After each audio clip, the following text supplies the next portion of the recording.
Stop. Take a deep breath.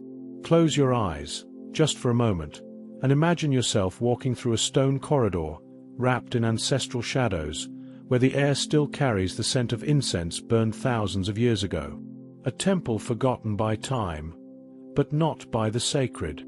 Inside, the silence is thick, and you feel it. Something present.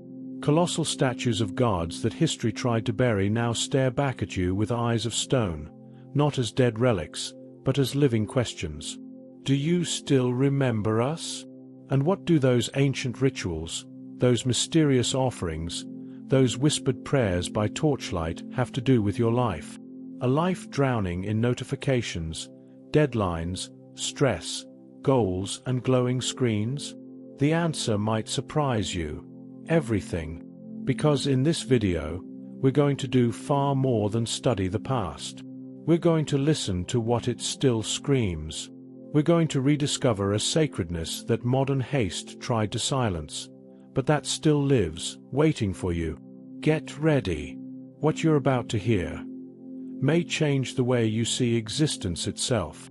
From the very first trembling steps of humanity upon the earth, there was a question that echoed from deep within the chest. What lies beyond what I see? And the moment human beings learned to walk, they also learned to look up. To the sky. To the invisible. To the mystery. Survival alone wasn't enough. They needed to understand.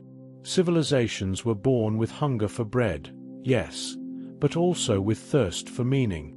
And it was from this profound longing, not for easy answers, but for a connection with the eternal, that religions were born. But pay attention, they weren't born as cold rules or heavy institutions. They were, above all, sacred bridges, between what is seen and what is felt, between the world of forms and the realm of the invisible. In ancient Egypt, gods didn't hide in books. They took the shape of stars, of animals, of sacred rivers. In Mesopotamia, rituals were spiritual mechanisms, intricate as cosmic relics, keeping the universe in motion. Among the Celts and Druids, the forest was a temple, the wind a messenger, the stone an oracle. Nature wasn't background, it was divine presence. And even though centuries have passed, this truth still lives inside us. Can you feel it? When you light a candle, when you give thanks in silence, when you look up and whisper, "Help me," you are echoing an ancient gesture, an ancestral, eternal act. And that's where the first great lesson from the religions of antiquity reveals itself, like a living relic handed down through time. Spirituality is not a doctrine. It's a presence. It's not about believing the right way. It's about feeling the invisible, like you feel the wind on your face. Before temples existed, there was awe. Before rules, there was sacredness being experienced. In the body, in the earth, in the fire, in the water, in the gaze. And maybe that's exactly what we're losing. Maybe the world needs, now more than ever, to remember that before trying to understand God, humanity simply felt God. Now pay close attention, because what comes next is one of those truths that feels like a gentle slap, but echoes like thunder inside the soul. The second great teaching from the ancient religions might be the most urgent of all, because it exposes a wound that modernity tries to cover with makeup. The ancients did not separate the sacred from everyday life. There was no artificial line between the spiritual and the mundane. To them, everything was an altar. Everything was a prayer. Everything was a temple. The bread kneaded by hand was a sacrament. The harvest gathered to the song of birds was a living liturgy. The birth of a child under the full moon was a cosmic ritual. Nothing was ordinary. Everything was sacred. And today, we live in fragments.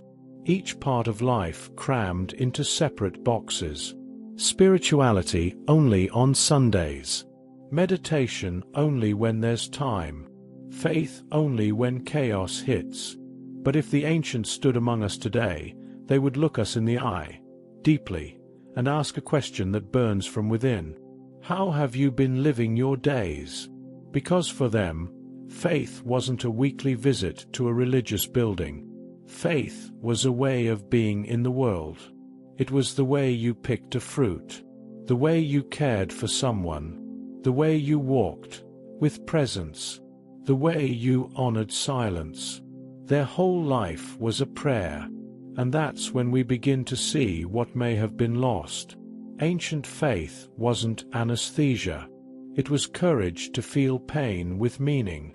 It was crossing through loss without losing yourself. It wasn't meant to relieve stress in a frantic life. It was meant to remind us that life has rhythm, has cycles, has sacred dance, and that everything, absolutely everything, belongs. The beginning and the end, the love and the grief, the silence and the eruption, the seed and the fruit, the mistake and the restart. So maybe, instead of chasing new answers, what we really need is to remember the ancient questions, and learn, once again, to live as if every gesture carried a touch of the eternal. But if you think the lessons of the ancient religions stop here, think again, because now we're going even deeper. There's a secret those ancient peoples carried with reverence, a truth so powerful it transcended time, the transformative power of myth. And before you roll your eyes and think, myth means fiction, deception, fairy tale, let me tell you this, clearly and once and for all. Myth is the language of the soul. It's how the invisible takes form. It's how the deepest, rawest, and most misunderstood emotions are translated into stories that speak directly to the heart. When the Greeks told the epic tales of Zeus, Athena, Hades, they weren't just entertaining themselves around a fire. They were sketching emotional maps. They were painting mirrors of the human soul, with sacred ink. The rage of a god. It was our own rage, repressed and misdirected. The vanity of a goddess, a reflection of our insecurity, dressed up as pride. The underworld, not a literal hell. It was the unconscious, the dark chamber within us where we hide what we cannot name. Every myth was, and still is, a living metaphor, a symbolic key, an ancient code that helps us decode the emotions modern psychology still struggles to fully explain. And here's where it hurts. We live in the information age. We have access to the internet, artificial intelligence, neuroscience, and yet, we still don't know why we cry alone at 3 a.m., why we feel empty right after an achievement, why we're terrified of love, of loss, of trying again. The truth. Information doesn't nourish the spirit. What's missing isn't knowledge, it's meaning. We don't need more data, we need more mythology, more symbols, more sacred imagination, more stories that embrace us from the inside, stories that give a name to what burns silently within. That's why studying ancient religions isn't just a historian's hobby. It's a journey of reconnection, a reunion with what we once were, with what we still are, and with what we're slowly forgetting to be.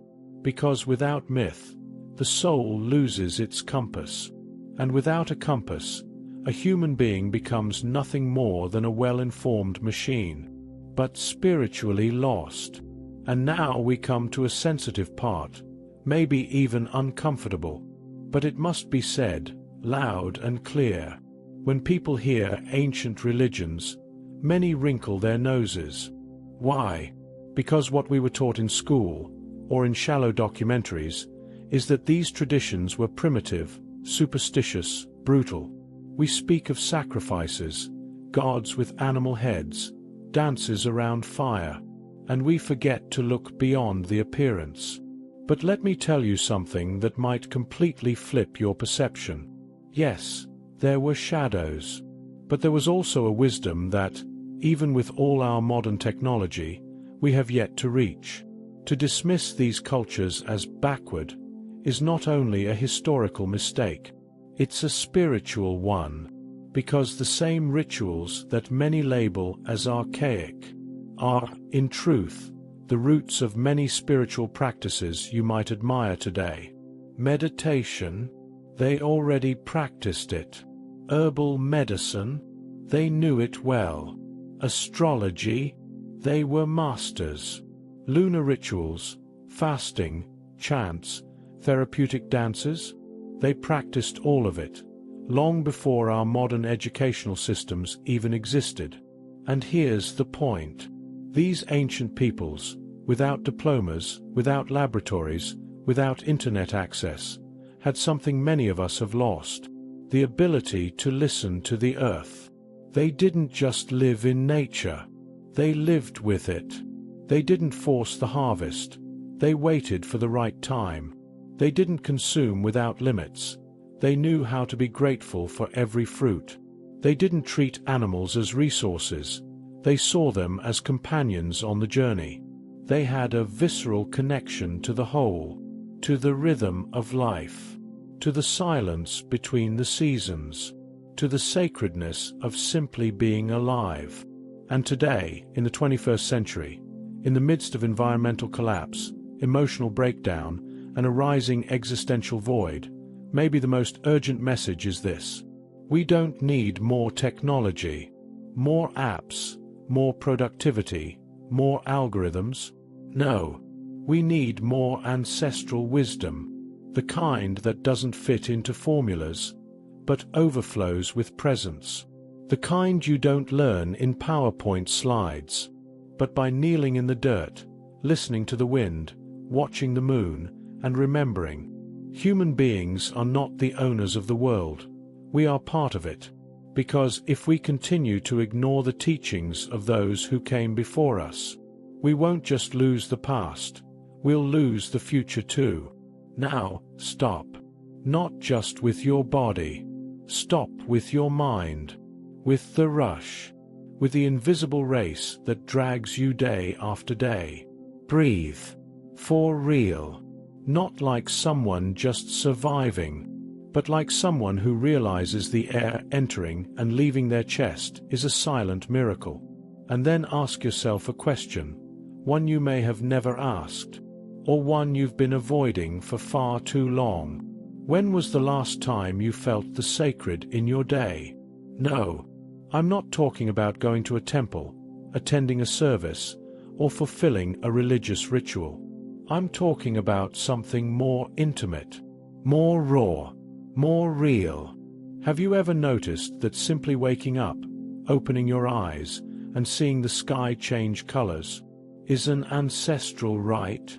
That the sun rising on the horizon isn't just a physical phenomenon, it's a living prayer, unfolding right before your eyes? That a hug, a real hug, given to someone you love, is a sacrament, a divine act that needs no altar, no words, because love itself is the altar. The religions of antiquity screamed this out loud, but we've forgotten how to hear it. And yet, they still whisper, they still say, the divine was never far away. It's not locked in a temple, or in a book, or in a dogma. It's hidden in simplicity, in the fire that warms, in the water that cleanses, in the wind that touches, in the earth that holds, in the eyes of someone who loves you, in the hands that heal, in the tear that falls and washes the soul, in the silence that speaks without words. And then, when you awaken to this, something changes, because you no longer need to seek God like someone searching for something lost. You realize, with your heart on fire, that He never left. He was simply waiting for the moment you'd remember that the temple was always you. And maybe, just maybe, after everything we've said, after walking through forgotten temples, ancient myths, buried rituals, sacred breaths, and eternal questions, only one truth remains. Simple, profound, utterly transformative. The final message. The whisper that traveled through millennia just to reach you. Right now, in this exact moment. The sacred does not need to be reinvented. It doesn't need trendy versions, spiritual hashtags, or golden filters on Instagram. It doesn't need to be converted into formulas or dramatized on stages. Because true sacredness never moved. It only needs one thing: to be recognized. Recognized in the now, in the breath, in the gesture, in the silence, in the held-back tear, in the shiver you felt while hearing these words. It is already here. Not yesterday. Not tomorrow. Now. It always has been. Waiting. Waiting for you to stop. To feel. To remember. To, finally, awaken. Because when you awaken, it's not just you who changes. The entire world suddenly regains its meaning.